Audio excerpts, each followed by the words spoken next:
রাধে রাধে বন্ধুরা, দেখো আমি স্টেশনে চলে এসেছি। এবার স্টেশনে এসে তোমরা ভাবতেই পারো কেন এসেছি। তার জন্য একটা দারুণ সারপ্রাইজ আছে। তো দেখো, ট্রেনের নাম্বার অ্যারেঞ্জমেন্ট করছে আর ট্রেনটা ঢুকে গেছে। আমি স্টেশনে এসেছি আর ট্রেন ঢুকেছে শতাব্দী, যেটা গুয়াহাটি যাবে।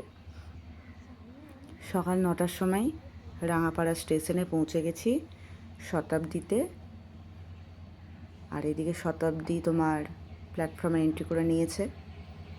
এবার এখানেই হচ্ছে ব্যাপারটা, কি ভালো লাগে না কোনো জায়গায় ঘুরতে যাওয়ার হলে? একদম মনটা একদম চাঙ্গা হয়ে যায় না, চলো আর একটা জায়গায় ঘুরতে যেতে পারবো। কিন্তু এটা হচ্ছে ঘুরতে যাওয়ার তো অবশ্যই একটা ব্যাপার। দেখো এখানে আমাদের একদম সামনে তোমার ট্রেন চলে এসছে।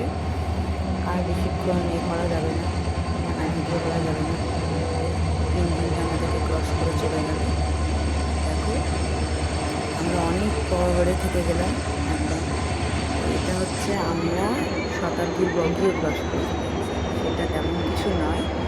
আমরা তোমার দাদাকে টিফিন দিতে গেছিলাম। ওটা আমাকে প্রায় দিনই দিতে যেতে লাগে শতাব্দীতে, যখন ডিউটিটা পড়ে তখন সকালবেলা।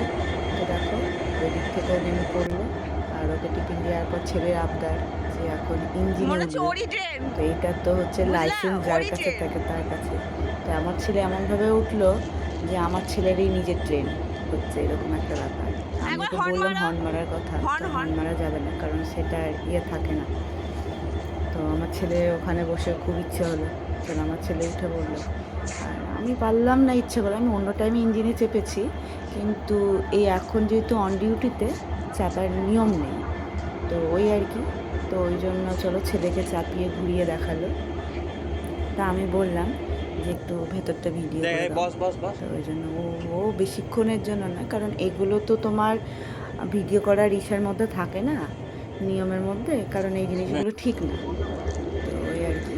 তো আমাকে যখন মোবাইলটা দিয়ে দিল, আমি এসে আবার দাঁড়িয়ে গেলাম। আর এই যে লালকে নামিয়ে দিন, মেন পাইলট বসে পড়েছে আর অ্যাসিস্ট্যান্ট পাইলটে গিয়ে বসে পড়লো। আমরা টাটা করে ফেললাম।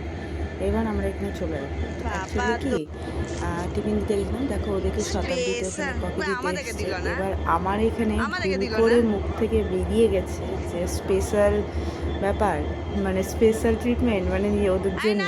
কিন্তু এটা আমার বলাটা উচিত হয়নি। এই কথাটা বলার পরে ড্রাইভার আমাকে, ও তোমাদের দাদাও বলে চা খাবে চা খাবে, তা আমি বললাম না না খাবো না। বলার পরে ভাবলাম যে এটা কী বললাম, বলাটা ঠিক নয়।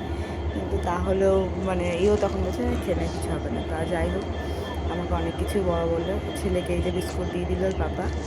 তো এবার হচ্ছে যে আমাকে এত কিছু বললো, আর এইদিকে দেখো ও একটা গোটা বিস্কুট মুখে নিয়ে নিল। সিগন্যাল দিয়ে দিয়েছে আর দাঁড়াবে না। এই যে আমাকে এখানে তোমার কি বলবো, আমার নিজেরও খারাপ লাগছিল কথাটা বলার পরে। তো আমাকে অলরেডি কফি দিয়ে চলে গেছে এখানে।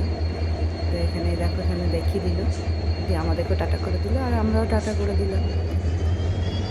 ভালো লাগলো সকাল সকাল গিয়ে একবার মর্নিং ওয়াকও হয়ে গেল। তো এটা হামেশাই আমাকে করতে লাগে, বিশেষ করে শতাব্দীর দিনে, মানে যখন ডিউটিটা পড়ে।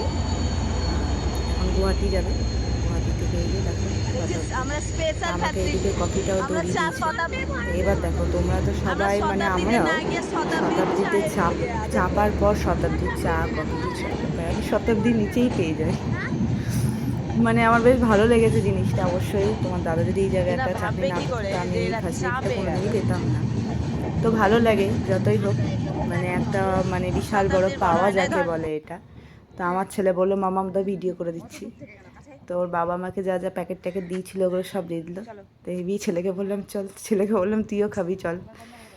দিয়ে খেতে খেতে বাড়ি চলে আসলাম। Tata bye bye.